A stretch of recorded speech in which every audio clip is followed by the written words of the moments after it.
ചക്കക്കുരു ഫ്രൈ ചെയ്യാനായിട്ടാണ് ഇന്ന് പോകുന്നത്. അതിനായിട്ട് ഞാനിവിടെ ചക്കക്കുരു കുറച്ചെടുത്തിട്ടുണ്ട്. അതുപോലെ ഒരു സവാള എടുത്തിട്ടുണ്ട്. ഇതെല്ലാം ഇനി ഒന്ന് ക്ലീൻ ചെയ്തെടുക്കാം. ഇത് കഴിക്കാൻ നല്ല ടേസ്റ്റായിരിക്കും.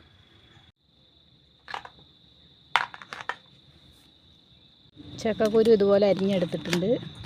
ക്ലീൻ ചെയ്തിട്ട് ഇതുപോലെ നീളത്തിൽ കട്ട് ചെയ്തെടുക്കുന്നത് വേവിക്കാനുള്ള ചക്കക്കുരു. ഇനി ഒരു സവാള ഞാൻ ഇതുപോലെ നൈസായിട്ട് അരിഞ്ഞ് വെച്ചിട്ടുണ്ട്. ഈ ചക്കക്കുരുവിന് വേവിച്ചെടുക്കണം. അപ്പോൾ ആദ്യം തന്നെ മുളക് പൊടി ഇട്ട് കൊടുക്കുന്നുണ്ട്. മല്ലിപ്പൊടി കൂടി 1/2 സ്പൂൺ ഇട്ട് കൊടുക്കുന്നുണ്ട്. ആവശ്യത്തിന് ഉപ്പ് ചേർത്ത് കൊടുക്കുന്നുണ്ട്. ഇനി വേണ്ടത് മഞ്ഞൾപ്പൊടി കൂടിയാണ്, അതുകൂടി ചേർത്ത് കൊടുക്കുന്നുണ്ട്. ഇനി വേണ്ടത് കുരുമുളക് പൊടി കൂടിയാണ്. അത് നമുക്ക് വേകാറാകുമ്പോൾ ചേർത്ത് കൊടുക്കാം. നമുക്ക് അടുപ്പിൽ വേവിക്കാനായിട്ട് വയ്ക്കാം.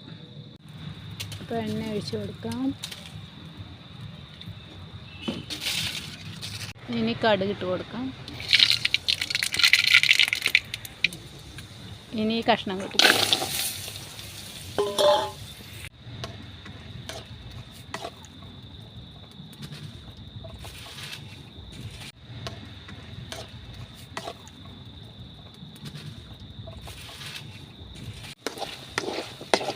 ചക്കക്കുരു വേകാറായിട്ടുണ്ട്. ഇനി വേണ്ടത് കുരുമുളകാണ്. കുരുമുളക് പൊടിയാണെങ്കിലും മതി. ഇത് പൊടിയില്ലാത്തതുകൊണ്ട് ഞാൻ കുരുമുളക് പൊടിച്ചെടുക്കുകയാണ്.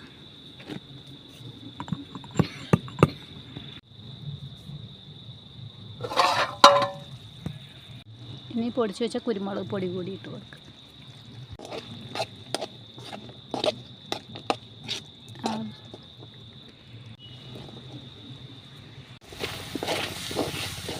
ചക്കക്കുരു വെന്തിട്ടുണ്ട്. ഇത്രയും വെന്താൽ മതി. ഇതിന് ഇറക്കി വയ്ക്കാം.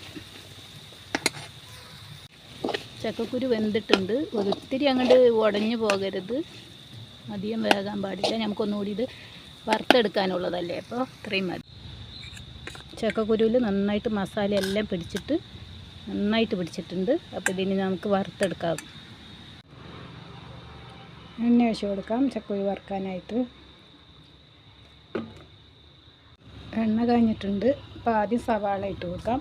കുറേശ്ശെയായിട്ടാണ് വറുത്തെടുക്കുന്നത്. അപ്പോൾ കുറച്ച് ആദ്യം ഇടാം.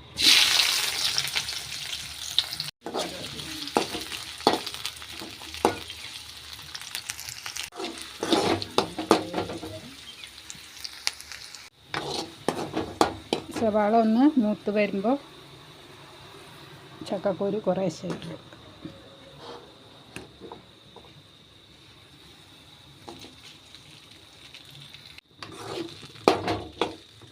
ചക്കക്കുരു ഇട്ടിട്ട് ഇതുപോലെ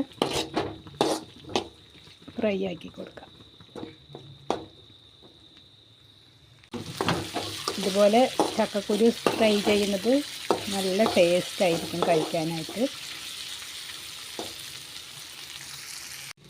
ആദ്യം ഇട്ടത് വറുത്തെടുത്തിട്ടുണ്ട്. അതുപോലെ രണ്ടാമതും കുറേശ്ശെയായിട്ടാണ് ചെയ്തത്.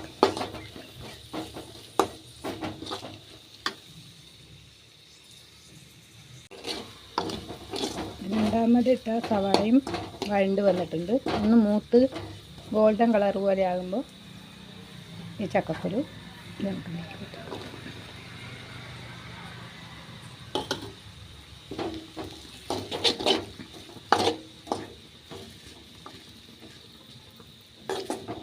എന്നിട്ട് നന്നായിട്ട് ഫ്രൈ ചെയ്തെടുക്കാം.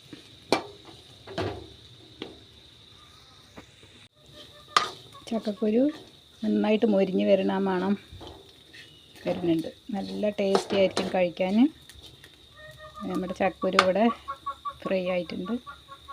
ഇത്രയും മതി. ചക്കക്കുരു ഫ്രൈ മുഴുവനും ഇവിടെ റെഡിയായി കിട്ടിയിട്ടുണ്ട്. കഴിക്കാൻ നല്ല ടേസ്റ്റ് ആയിരിക്കും. അപ്പോൾ ഇതുപോലെ ചക്കക്കുരു ഉണ്ടെങ്കിൽ ഇതുപോലെ ചെയ്താൽ നല്ല ടേസ്റ്റ് ആയിരിക്കും കഴിക്കാനായിട്ട്.